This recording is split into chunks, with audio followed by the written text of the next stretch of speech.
জায়গা জমি নিয়ে দ্বন্দ্ব, তাই সলিমুদ্দিন চাচার মাথা গরম হয়ে গেছে। সে কি করবে কোনো কিছুই চিন্তা করতে পারতেছে না। আমরা শুনি দেখি উনি শেষ পর্যন্ত কি হয়।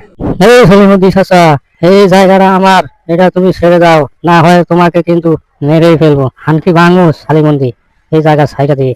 আরে বেডা, এই জায়গা তো আমার জায়গা, আমি ছাড়বো কেন? তোরে এমন মার দিমু, তোর গোষ্ঠী মারমু।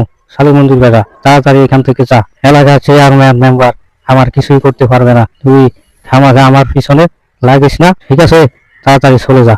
ওরে সলিমুদ্দি, বেশি পাওয়ার দেখাইস না, বুঝছো? বেশি পাওয়ার দেখাইলে আমরাও কিন্তু পাওয়ার আছে আমাদের, ঠিক আছে? তুই যে কত 2 নাম্বারই করস, 2 নাম্বারের ব্যবসা করস, পেঁয়াজ আলুর ব্যবসা করস, সব পচা পেঁয়াজ পচা আলু বিক্রি করস, মনে করছ তুই আমরা জানি না? তোর সব কিছু আমরা ফাঁস করে দিব রে সলিমুদ্দি। তুই এই জায়গা ছাইড়া দে, নাই কিন্তু পুলিশের খবর দিয়া তোর তোমার ফাঁস করে দিব। তুই ফসা আলু বিক্রি করিস মানুষের কাছে। আমি ফসা আলু বিক্রি করি, তা তোর সমস্যা কি? তোর কি হয়েছে? তুই তুই আমার সাথে এরকম শত্রুতা করিস কেন? তোর কিন্তু একবার হানকি ভাঙলো শালা। হে সলিমুদ্দি, আবার হানকি ভাঙার আগে তুমি তোমার হানকির চিন্তা করো। তোমার হানকি কি ভালো থাকবো? তোমার হানকিও কিন্তু ভাঙ্গা ফেলামো। তুমি এই আমার জায়গা আমাকে তাড়াতাড়ি দিয়ে দাও, নয় কিন্তু তোমার খবর আছে, এ কইয়া দিলাম। শালা এ তো আমারে ভালোভাবে থাকতে দিব না, আমার ব্যবসা বাণিজ্য আমাকে ঠিক মতো করতে দিব না, আমাকে তো ওই অনেক ক্ষতি করতেছে। এখন আমি কি করি? না, শালার একটা ব্যবস্থা করতেই হইব। ওরে কিছু করতে গেলে যদি আবার আমার নিজের ক্ষতি হয়ে যায়, তখন আমি কি করব? না, ওর সাথে আমি আপোষে কিছু একটা করতে হইব, ঠিক আছে? ওর যদি দলিল পত্রে জায়গা পাওনা থাকে, তবে ওর জায়গা আমি ওরে দিয়ে দেব। মানুষের জায়গা মেরে দিয়ে আমি আর ওই 2 নাম্বারের ব্যবসা, আলু পেঁয়াজের ব্যবসা করতে চাই না।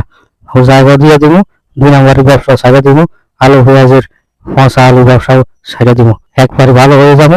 এই সলিমতি, এই ভণ্ডামি করো। তুমি এই মানুষের জায়গা, ওদের জায়গা তুমি দিচ্ছ না কেন?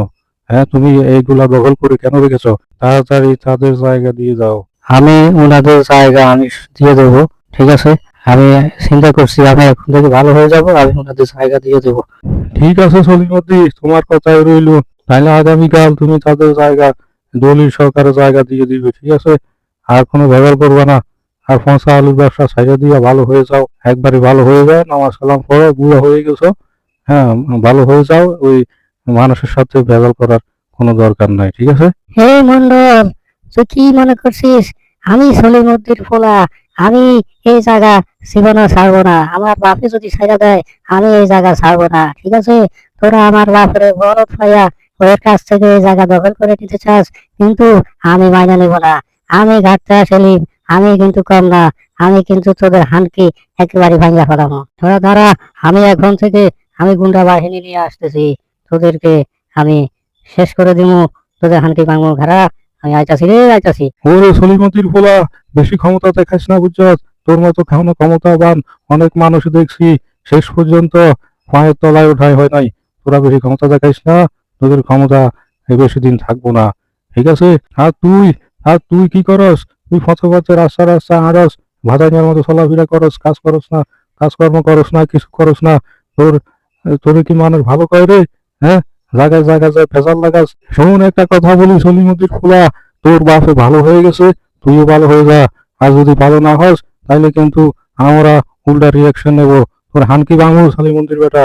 যদি তুই তোর বাপের কথা মাইনা না নিস, তাইলে কিন্তু তোর বাপে মাইনা নিছে, সম্পত্তি জায়গা জমি দিয়ে দিবে, আর তুই দিতে চাস না। তোরে কিন্তু হানকি ভাঙে হলাম রে সলিমুদ্দিন খোলা।